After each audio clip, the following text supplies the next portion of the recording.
In an emergency, paramedic Gary Schott is there, and it was experience on the job that saved his life. I have seen heart failure hundreds and hundreds of times. I've treated people in heart failure, treated people that couldn't breathe, so I knew the signs and symptoms quite clearly. When Gary woke up with those symptoms 7 years ago, he knew it was coming. There's a strong history of heart disease on my father's side. My father actually died of the same procedure I had when he was 52 years old. He died of congestive heart failure. Gary made it through his triple bypass. So you've been feeling well?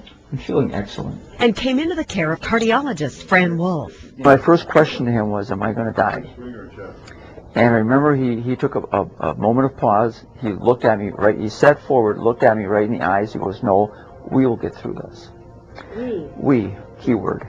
That really touched me. Gary's, from the get-go, was sort of a predictable case in the sense that in his 50s he developed heart disease, symptomatic, and his cholesterol was relatively high, but his good cholesterol, or the so-called HDL, was very low. It was in the 20s, and that put him at an extraordinary high risk of developing heart disease, which he did. So Dr. Wolf and Gary set out to change those numbers together. Plan of action is to get his HDL up if we can, maybe adjusting his medicine, increasing or changing his exercise pattern, but pushing his LDL lower. Dr. Wolf was relentless. He would not stop until he got my cholesterol in the best shape it's ever been. It took him years of work, but he got it under control. And in those years, It's a big year coming up for you. Going to be 60 this year, huh? 6-0 coming up. they talked about more than medical matters. He's a cool dude.